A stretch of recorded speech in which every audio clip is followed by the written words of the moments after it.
Andrew Summers here, coming at you with a description video for my VN4 Scout car. Now, this is a build that's been sitting on my shelf for quite a while, and I've just never really gotten to take a video of it until now. The reason I built it, let's start off with that, is because at the time, bear in mind this was around a year and a half ago now, I didn't have that many new builds available on my photo stream on Flickr. And you know, you gotta keep things spiced up, you gotta putting out new content in addition to the revisions you do for builds. And this idea popped in my head. So I looked around and I thought, okay, if I can find some Chinese scout cars or just scout cars in general, I'd try my hand at one. And I don't really remember what the inspiration for this was, if it's based off of any specific vehicle that I can remember at this point. But the result, obviously, is this. Now, I haven't given this vehicle too much love in the time that I've had it. Again, probably a year and a half at this point. Except I've maybe changed the tires. The hubs here, they used to be gray and with a white rubber band around them.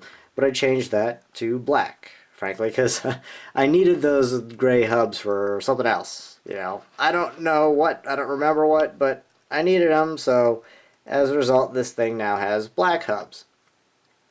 I think it gives it a little more aggressive look, though, which that works out.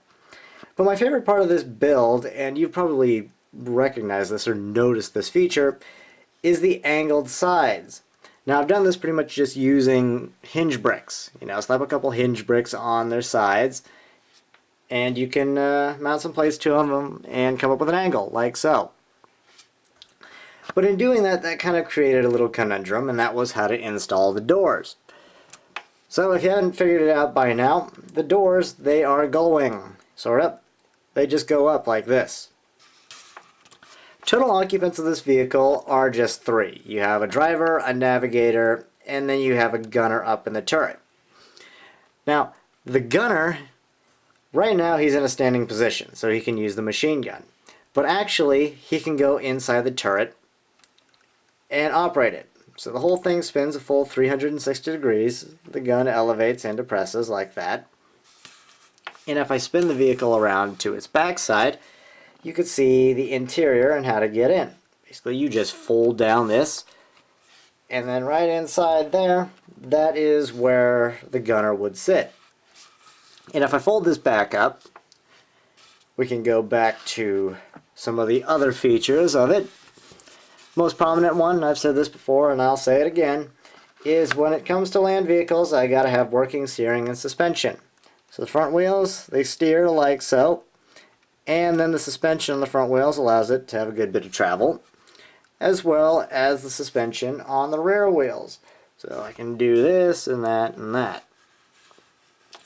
So there isn't really much more to cover on this vehicle. I suppose I could cover the hood area.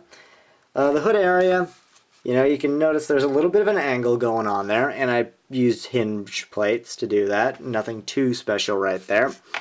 The windshield design is just made using panel pieces. So trans black panels. I think they work very nicely for the overall shaping of this vehicle. And that's kind of why I used them. I was looking at my collection and thought, what can I use to create a windshield that matches the aesthetic of this vehicle? And that happened to be it. Now, I don't exactly think you're going to get that great visibility. I mean, look at this chunky A-pillar right here, but hey, it's a military vehicle, and that's just how things work. And if you heard that ding in the background, or those 2 dings in the background, that was a notification on my tablet. I should remind myself to turn off all notifications when I'm doing videos.